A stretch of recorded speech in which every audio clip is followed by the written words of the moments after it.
Hello everyone, welcome to GS of Civil Services Classes YouTube channel. My name is Anjali और आज की video में हम एसे जो कि एक इम्पॉर्टेंट पार्ट है मेंस का उस पर बात करेंगे. मेंस में आपने जो भी पैटर्न अभी तक आपने देखा ही होगा, आई होप सो.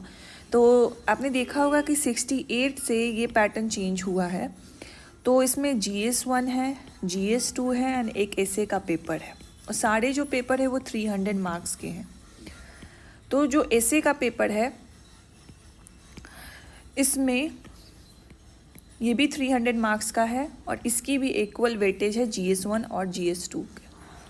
तो ऐसे एक गेम चेंजिंग पेपर हो जाता है to get higher marks in mains examination and accordingly to get a better ranking in the final selection.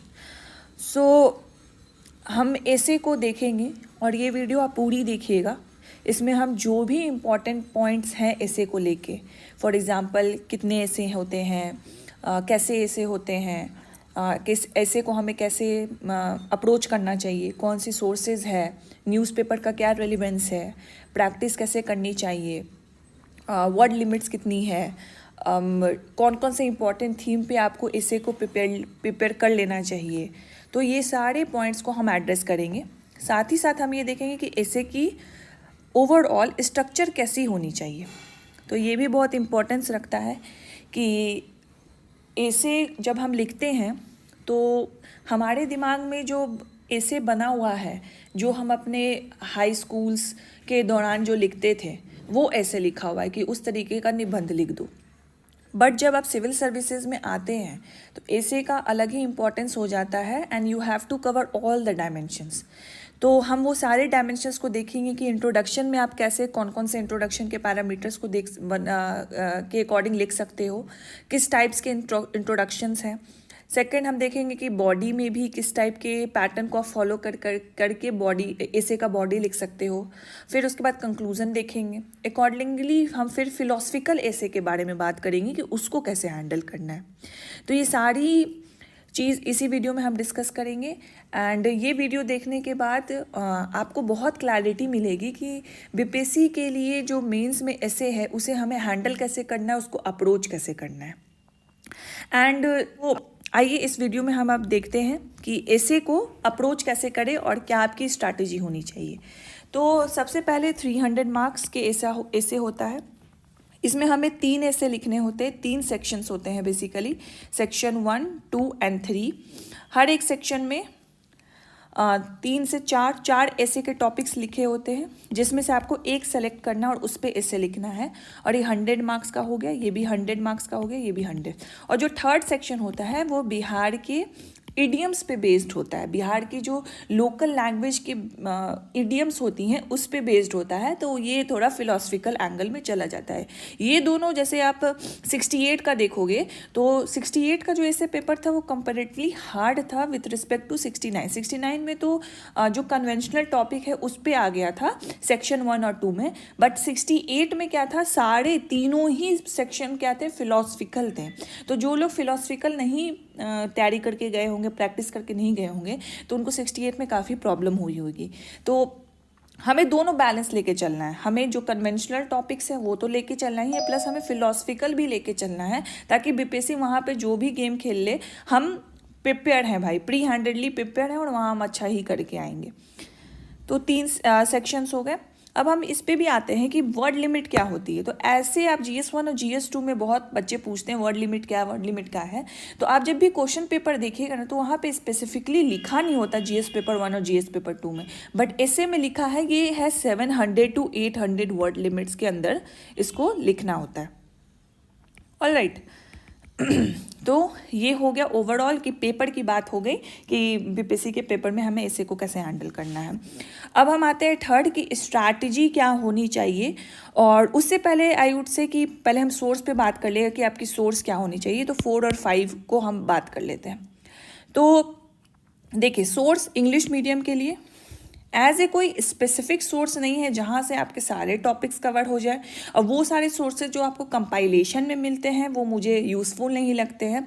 तो सोर्स के लिए बेस्ट यही रहेगा कि आप बस जो ऐसे की स्ट्रक्चर है ना, उसके एसेंस को समझिए। वो अगर आप समझ गए, आपका सोर्स आपका GS1 और GS2 का प्रिपरेशन है, तो एसेंस समझने के लिए मैं जो भी मेरे चैनल से जुड़े हैं और जो भी मुझसे पहले से जुड़े हुए हैं, टेलीग्राम से जुड़े हैं, तो उनको पता होगा कि मैं एक ही वो बुक रिकमेंड करती हूँ फॉर द इंग्लिश मीडियम। वो है अनुदीप दुरी सेठी सर की बुक है, ऑल इंडिया रैंक 1 थे UPSC में, उनकी ऐसे पे बुक है फंडामेंटल्स ऑफ ऐसे। इसकी PDF मेरे टेलीग्राम चैनल पे अवेलेबल होगी और सर की साइट से आप इसको परचेज भी कर सकते हैं। बहुत अच्छी बुक है।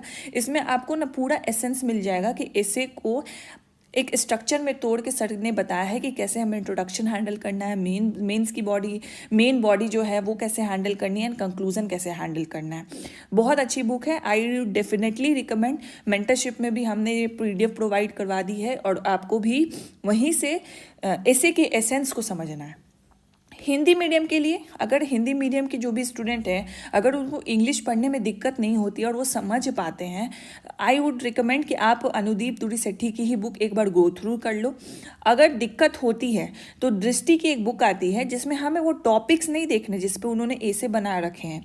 हमें बेसिकली जो ऐसे का स्ट्रक्चर उन्होंने पहले बता रखा है कि इंट्रोडक्शन कैसे करना है, बॉडी कैसे लिखना है, कंक्लूजन कैसे लिखना है, वो वाले पार्ट को पढ़ना है, सो दैट आपको भी एक बेसिक अंडरस्टैंडिंग हो जाए कि स्ट्रक्चर को, जो ऐसे का स्ट्रक्चर है वो कैसा होना चाहिए और किस किस तरीके से किस किस टाइप का स्ट्रक्चर हम फॉलो कर सकते हैं।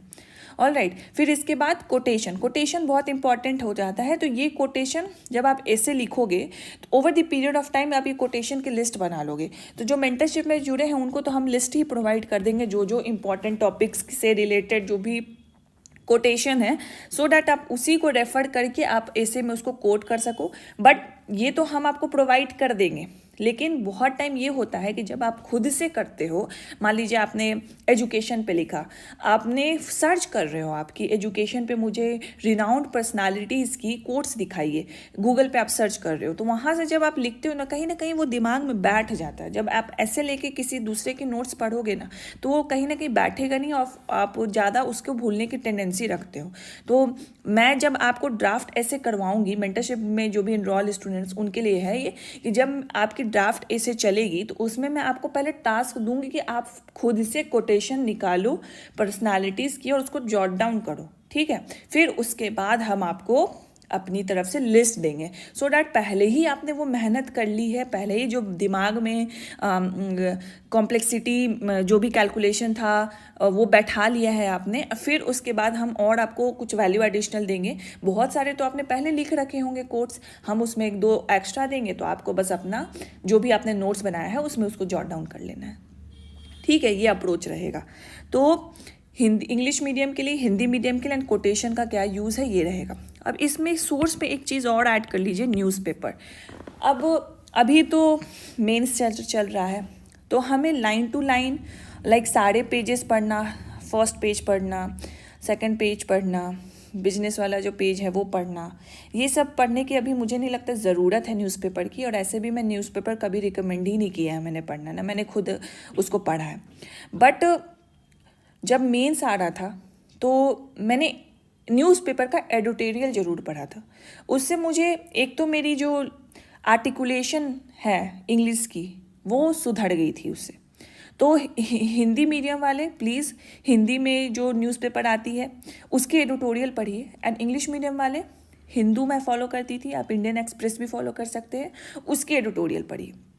एडिटोरियल पढ़ने से हमें सेंटेंस को कैसे फ्रेम करना है वो तो सीखने में मिलता ही है, प्लस हमें जो भी इम्पॉर्टेंट कन्वेंशनल थीम्स हैं जिस पे ऐसे घूमती है और जिस डायमेंशंस को हमें ऐसे में कवर करना है, जो भी जनरल स्टडी से जो हमारी जुड़ी है, मोस्टली उसी के अराउंड एडिटोरियल्स आते, उसी के अराउंड ही रहेंगे ज़्यादातर।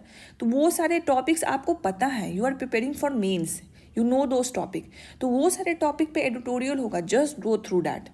एक तो आपको जो स्टेटमेंट फ्रेमिंग है वो सीखने को मिलेगा, आर्टिकुलेशन कैसा किया हुआ है वो सीखने को मिलेगा, प्लस आपको बहुत सारे अच्छे अच्छे कोड्स भी मिलेंगे जो कि आप एग्ज़ाम में यूज़ कर सकते हो, डेटाज भी मिलेंगे जो कि आप ऐसे में यूज़ कर सकते हो। तो definitely recommend to read editorial for both Hindi and English medium. Hindi medium जो भी अच्छी न्यूज़पेपर जो आप लोग फॉलो करते हैं उसका एडिटोरियल बिल्कुल ही पढ़िएगा। तो ये हो गया हमारी सोर्स की बात। अब हम स्ट्रैटेजी पे आते हैं। अब जो स्ट्रैटेजी है आगे हम देखेंगे कि मेरी ड्राफ्ट एसे और एसे कॉपी जो मैंने यहाँ पे लिखी हुई है, तो मैं एक ड्राफ्ट अपनी एसे दिखाऊंगी एंड एसे कॉपी दिखाऊंगी, so that you get the gist कि कैसे मुझे ड्राफ्ट एसे बनाना है और कैसे एसे लिखी जाती है। और ये जो मैं एसे दिखाऊंगी मेरी one of the first essay है जो मैं वो दिखाने वाली हूँ, सो दैट आपको भी लगे कि आप जब स्टार्ट करोगे तो आप उतनी अच्छी एसे नहीं लिखोगे, but over the period of time with practice आपकी एसे की राइटिंग स्किल काफ़ी अच्छी हो जाएगी। Hello everyone, welcome to GS of civil services classes YouTube channel. My name is Anjali और आज की वीडियो में हम एसे जो कि एक इम्पॉर्टेंट पार्ट है मेंस का, उस पर बात करेंगे।